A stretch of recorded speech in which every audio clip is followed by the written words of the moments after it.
Hey guys, welcome to another episode of Awaken Your Inner Awesomeness. I am Melissa Oatman, your host from melissaoatman.com. I'm so excited to have you guys here today as we have a very special guest.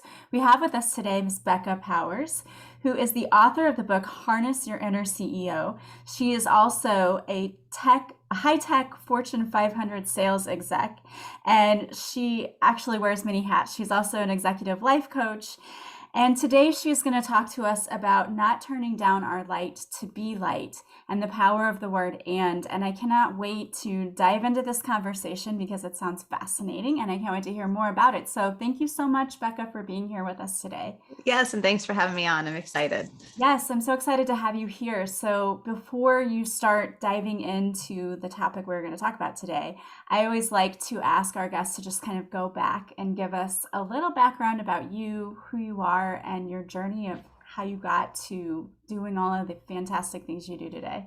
That's perfect because I will probably start out with a story then, and it might have a touch of that don't turn down your light to be light. And I'll explain here in a second. So, um, as Melissa mentioned, am a careered sales executive. I've worked for Office Depot, Dell, Cisco, lots of big logos. And a lot of the time I've been a sales leader. So my story starts or restarts and stops and restarts, let me say it that way, on my bathroom floor. So I don't know if any woman listening has ever had the most disempowered moment of when you're crying on your bathroom floor, like praying for change because things are that bad. Yeah. And that's exactly where I was. And I had been a sales leader at Dell. I was a regional sales manager in 2013. And when I'm in a sales leadership position, I really focus. I call it a mission mantra, and that is people before profits. And I had got recruited by a different company outside of tech, and their motto was putting people first. And I was like head over heels. I was like, there's my sign. Like I'm going to go work for that company. And the company was great, had great leaders and things like that. But I went in with a different velocity, right? I was different, and I was actually asked to turn my light down and to I was asked to turn it down by 50%. And it absolutely shattered me. But in that moment, I really didn't understand the ask, and I was just trying to be compliant. I was really relatively new, and I'm normally very strong-willed and very confident, but I found myself go small, super fast and submissive, and I just complied and was confused, yet I complied. So fast forward, I was in that role for 3 years, and after 3 years of turning down my light to be light, I got very, very sick. I ended up at that moment, and the moment I sat on my bathroom floor crying, I had gained 30 pounds. I had been diagnosed with 2 anxiety disorders. I was living under chronic stress. I got autoimmune disease, and not joking, my hair was literally like falling out in clumps. So after a really bad day at work, I went home and did what I normally did when it was a really bad day, and I just started crying. And this night was different though. I was exhausted. It was end of the day, 10 o'clock at night, just put the kid, have 4 kids, put everybody to bed, had those last few minutes of me time. And I dropped to my knees and I just started crying. And I started praying too. I was like, God, universe, like, just please, like, get me out of this situation. And I promise to take care of myself. Like, if you just get me out of this. And it's going to wrap up here in a second, but I'm going to bring you back to that moment where I left Dell to go to this company. When I resigned from Dell, my VP at the time told me that he was really proud of me because I was following this mission mantra, right? That was really important to me. And he says, Becca, I'm really proud of you. You are the CEO of your life. And in that moment in time, I remember it so crystal clear because it sent goosebumps all over my body. Like something really resonated that day, but I I didn't take it right away, right? I had to go through this whole 3 years experience, crying on the bathroom floor, praying to God for another way, for that memory to come right back to my forefront. And it was just like instantly, I'm like, I'm the CEO of my own life. And in that moment, I was able to take control and go back into things. So that's a little bit about, then I got certified as a life coach because I was like, I gotta help other women like rise into their power, activate their self-worth, and just some other really, key things. So that's a little bit about me, but I'm still in sales. I'm an executive life coach. I also got certified as a Kundalini teacher because I really wanted to heal myself from the inside out. And I did. So That's incredible. And so did you continue working for that same company after that moment, or did you? it's very short. I was there. So this moment happened in October. And by the next day, I had a job lead. It Wow. was the universe like delivered. It was like, boom, job lead. And by December, I had my last day. Because you had put your faith in the Yeah, universe and that I did. you were going Mm-hmm. to. Yeah, Yeah. that's awesome. So you asked for help and it came to you with lightning speed. So that's awesome. Yeah. So, how did you go from working at these Fortune 500 companies to then deciding that you wanted to help other people figure out how to be their own inner CEOs? Yeah. So that's a really good question. And it leans into that and a little bit. So when I was still working at this job and still trying to make things work. And while I say that it was toxic and I did get sick, there was also many elements about it that I loved. Right. So like I had that inner conflict the whole time I worked there. I was like, oh, I don't know if I should quit, but I feel like crap, like all those things. Right. Um, but to answer your question, the clarity around the and really came to me when I was doing my Kundalini teaching, actually. I was getting certified as a Kundalini teacher. And I found my corporate people asking me, like, why are you getting certified as a Kundalini teacher? Don't you know yoga teachers don't make any money? What are you going to do? Quit your corporate job and, live poor? And I'm like, I never really thought I was going to leave my job, but that's okay. I'm just following passions. And then my yoga community was like, you're in corporate? You're going to lose your soul, And I was like, I don't think it actually works that way, but, so there was this really polarizing, again, this inner conflict and this polarizing element was happening in my life. So it was at, some moment, again, I was sitting in like a reflective state and I was like, what if I was just both?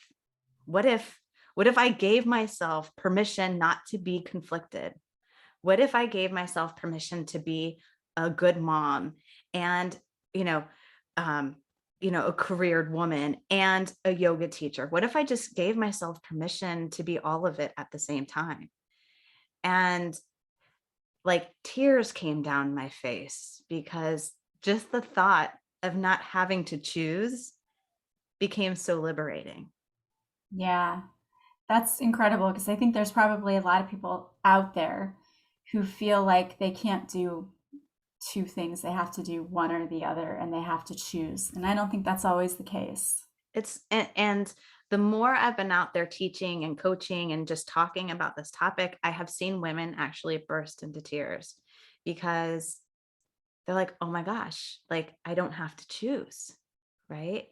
And, sometimes some people work in corporate and they feel they're tied to it and um, they don't feel like they can do a side hustle, but you can, some people don't want to be an entrepreneur like fully. Right. So that part's not possible, not in their thoughts, but maybe they're like, I want to be a yoga teacher, not to do anything, but I just want to study, or I want to fly kites or whatever. But they're like, I don't have time for that. And my thoughts are, you do, if you give yourself permission to. Yeah, I think probably many of us hold ourselves back because of our own limiting beliefs around what we're capable of doing. Yes, Melissa. Yes. 100%. 100%. And I'll just give you an example of that because you asked, like, how did I get into like the life coaching element and have time for everything? So like I have four kids. They're all teenagers now, but I mean, I've been raising four kids. I have two biological and two step. So I have that complexity of a blended family in. I work full time. I've been a sales leader or a high functioning sales executive when I'm selling to executives. So there's like big profile jobs. And then somehow I find time to be a life coach. And the thing is that everything's possible if your passion is behind it and if it's a priority. And if you give yourself that permission of and who you get to make up your life. That's the whole thing. That's like the whole thing. You are the CEO of your life. That's why I like to say it, because guess what? Yes, I'm an executive life coach, but I only take one or two clients a quarter because I like having my weekends off. I want to have flexibility to travel, but I still like having the work, right? And, maybe I'll be at a different point when I retire from tech that I can take on more clients. Sometimes during the summer, I'll take on 3 or 4 when my workload's a little lighter, but I get to choose that. And that's the freedom in it, is that I gave myself permission to. I love that. And I know you have a new book coming out that's Harness Your Inner CEO. So tell us a little bit about your book and what does that even mean to harness your inner CEO? So I talked about that bathroom floor moment, right? But the one thing I know about women specifically is if we are ever crying on the bathroom floor, the moment we stand up, we are not the same woman who sat down, right? So I get the goosebumps as I say that. There was literally a rise to me. Like I rose into my empowerment the moment that I stood up off the floor.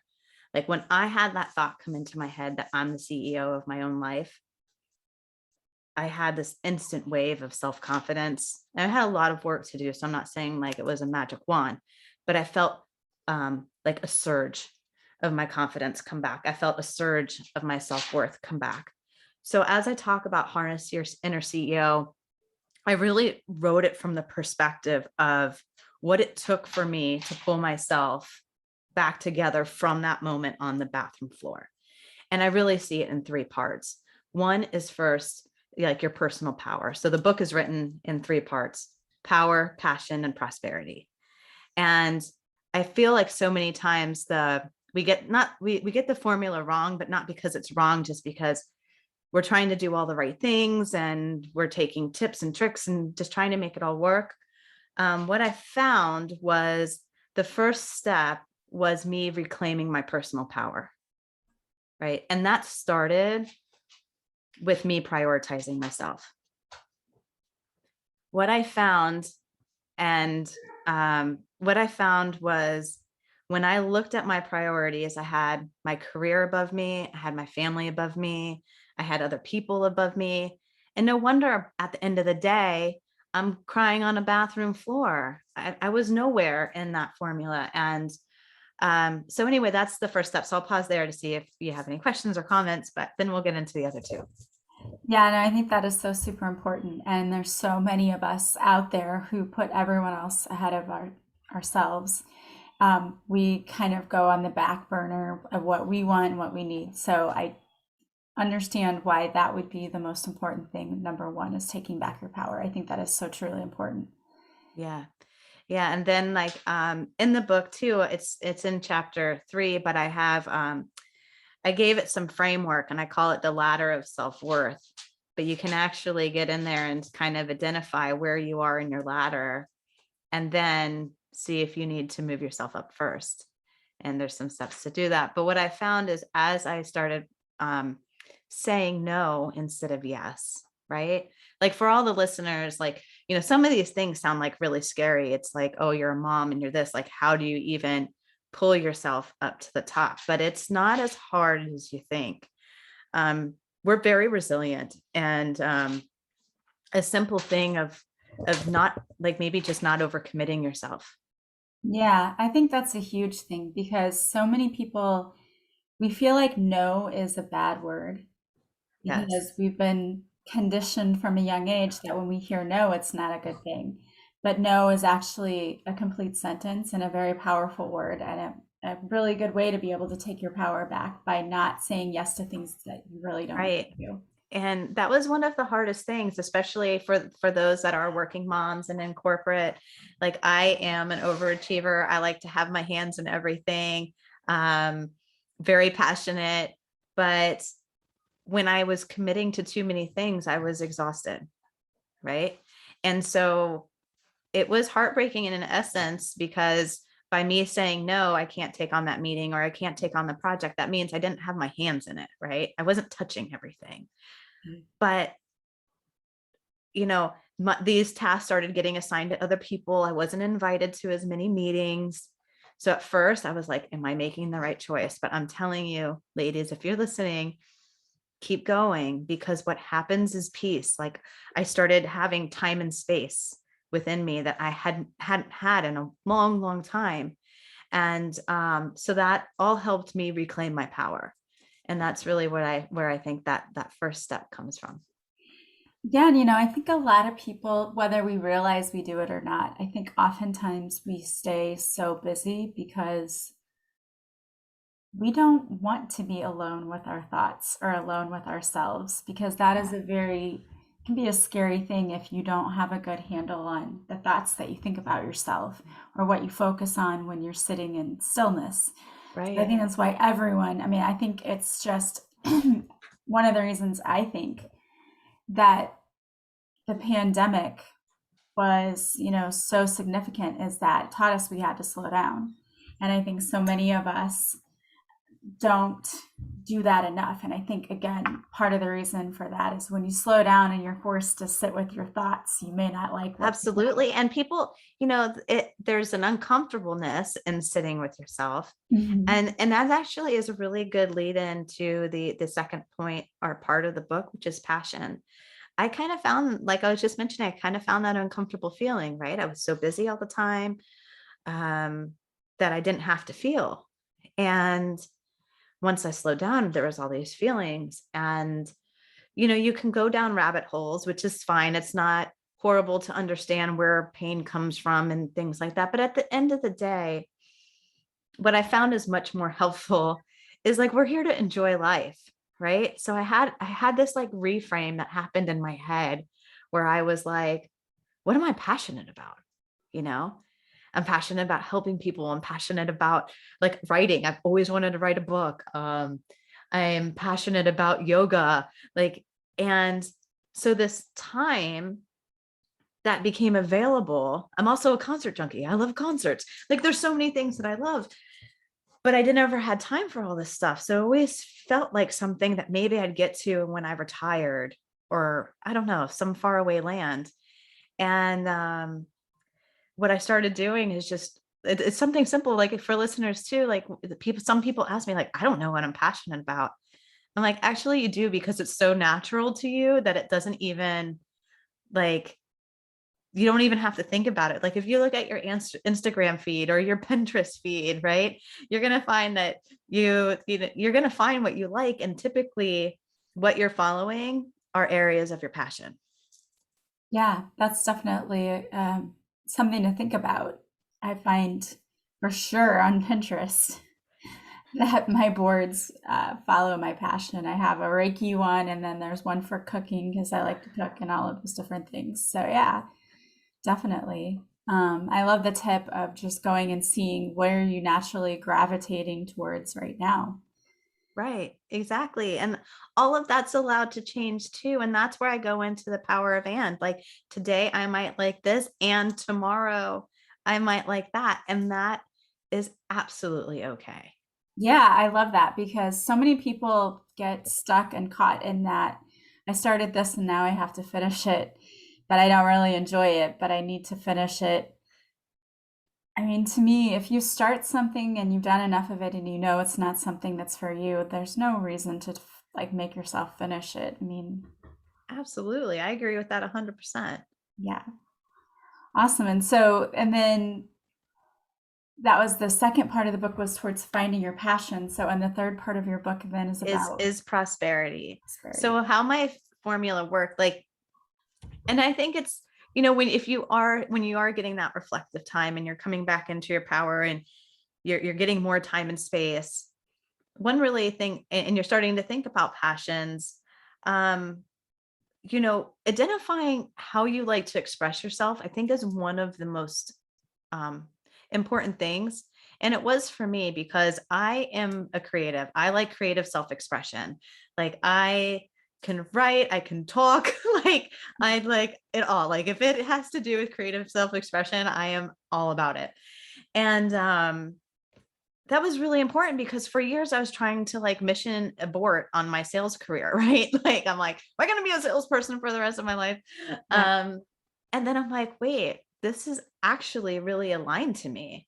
Like I get to help people. Like those are my passions. I listed some of them. I'm like, oh my God, my job like is really serving all the things that I liked. So instead of running from it, I ran into it. And I found that when I left that job, I left sales leadership. I went back into a sales executive role. So I'm supporting, like, I sell more to executives and organizations, like high level solutions. But my point is that I wanted more freedom. I wanted more flexibility in my schedule because I found passion. So sometimes sales leadership, I mean, great. I still consider myself a sales leader, but at that time required too much of me, right? And so in this role, I can express myself. I can have time to be on podcast and write a book and still work full time. And check this, ladies, my job supports it. Like, so we get these ideas in our heads that we can't do this, right? This is when I'm asking you to replace your and with an or, it's like I can either be an author or I can work full time. Well, guess what? I have an and my job supports it. So leading into the prosperity piece, and then I'll pause. It's like when I got the power, my personal power in check, when I came in touch with my passions and I allowed myself to have space to work, have my yoga. I do Reiki too. I'm a Reiki level 2, like have all my things, right? I started making more money. Like, and then I wasn't like chasing the money. Like I had been, like, that's why I said, sometimes I think the formula gets upside down. We might have money first, and that's why we're doing all these things. Well, it's like, I just want to feel good. And then I started making more money. So that's why I end the book with prosperity. Yeah, I love that. And I think that that's the piece that a lot of people still struggle with too, is that prosperity piece. You know, there's a lot of people out there who feel like they're constantly trying to chase money. So what advice do you give someone who may be out there thinking that? I would bring you back to self-worth. There is an interconnectedness between your self-worth and your net worth. And when you really sit down to look at it, and I write about this a little bit in the book too, like I'll just give you an example. So when I was disempowered at that job, I was scared to leave my job because I was like, what if I get fired? Like all my thoughts were low vibration, right? Because at the core of it, like I would tell you that I had good self-worth because I didn't know I was broken. But this is what I mean. Like we get, especially as women doing multiple things for multiple times. I'm just going to digress for 1 second and bring it back forward. We have a high, like an amazing ability to tolerate the intolerable, or to accept the unacceptable, or just to get into a rut and power. I call it powering through. Things don't even have, sometimes we tolerate the intolerable, but other times we're just so busy raising kids, working full time, that we literally power through, not a week, not a month, a year, and then another year, right? And the more you power through, the more disconnected you get with yourself.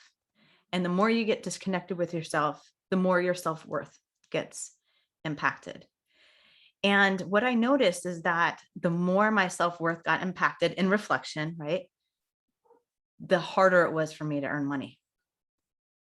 The more I worked on prioritizing myself, right, restoring my self-worth, making sure I did things where I felt appreciated, valued, etc., the more money I made. And like, I'll just pause there. I don't know if you have anything to say, but I was like, I have a client story too that I want to share just to kind of show, but I'll pause for a second. Yeah, no, absolutely agree with everything that you just said. And I think it really is all, I love that, interconnected. It truly is.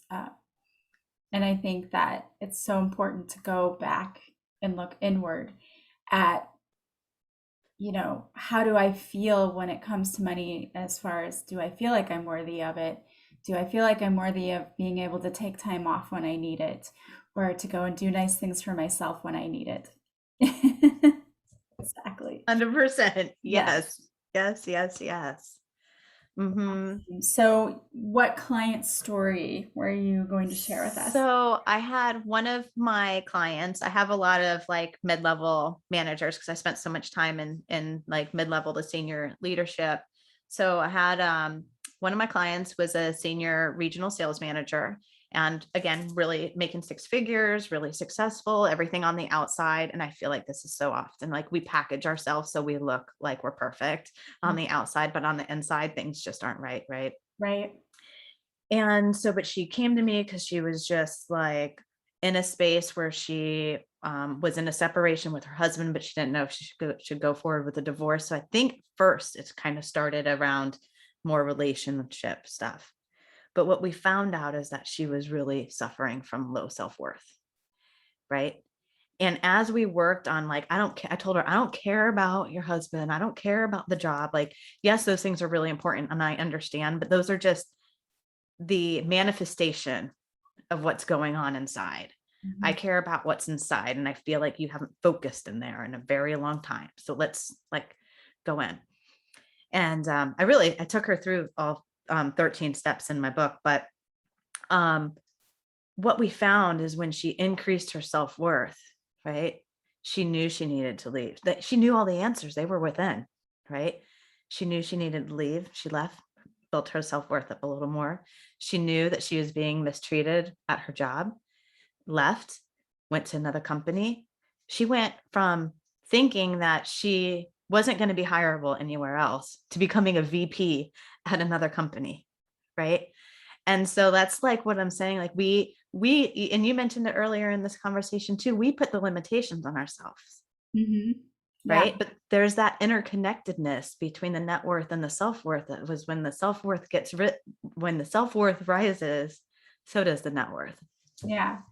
Yeah, and I love how you use that story, because I've seen the same thing happen with clients that I've worked with too, where they come to me and they're telling me, like, I don't know what to do. But then they'll say, I'm 90% sure that I should do this. And then I'm 10% sure, like, I'm doubting 10% that I think maybe I should try this.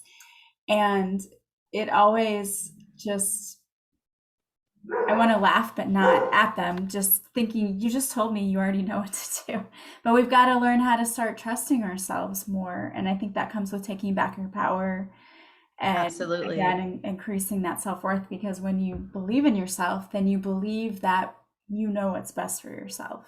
What you said just gave me the goosebumps, because there is that spiritual piece, or that intuition piece, and I talk a lot about that in the book as well. But it's like when you start second guessing yourself and you start packaging yourself so you're digestible for other people, um, really what you're doing is telling your intuition, you don't know what you're talking about. My brain, me, I have this, right? Yeah.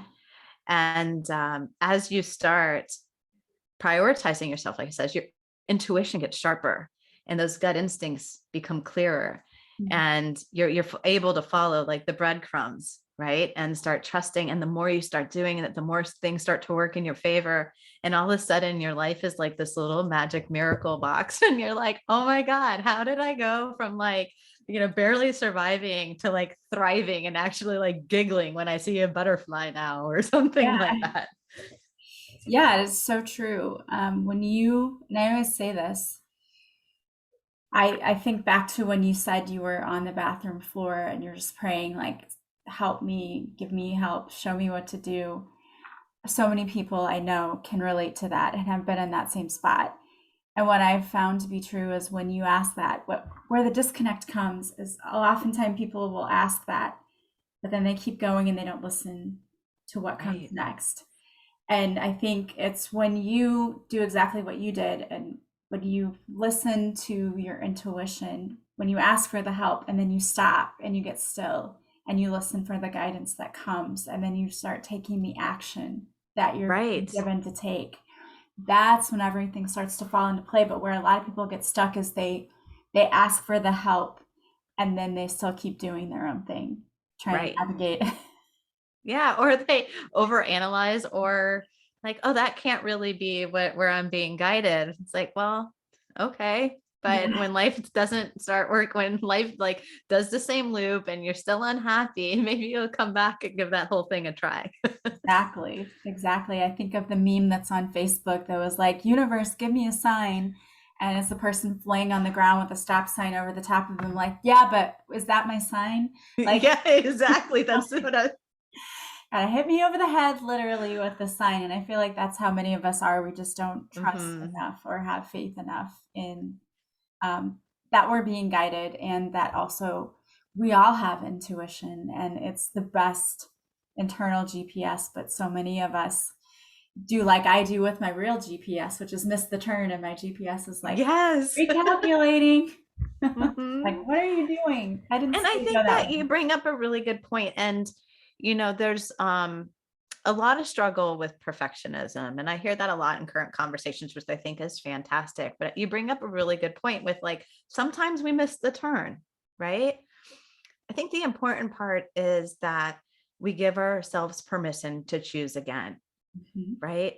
And I have a kind of like my own philosophy, but like I like to just own my decision when I screw up and I make a bad decision, be like, I didn't go into it. I don't think any of us go into making a decision poorly. It's like, I'm just going to choose to royally, screw that up. No, that's not how we make things. Even if we don't follow our intuition, we have like our pros and cons list and we're doing all the things. Sometimes we just don't get it right. Yeah. And instead of beating ourselves up, oh my God, I'm so stupid, or what if instead of that, you just said, I can choose again? Mhm.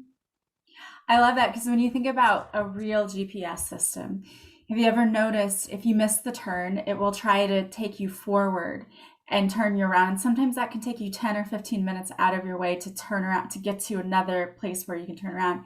Instead of just pulling into the gas station, turning around, and then making that turn that you just missed because you know where it is because you saw it. You're like, oh, I know I missed that turn, but then it was going to try to take you all the way out of your way. And I remember so many times that has happened. I'm thinking to myself, why would the GPS take me that way? I'm just going to turn around.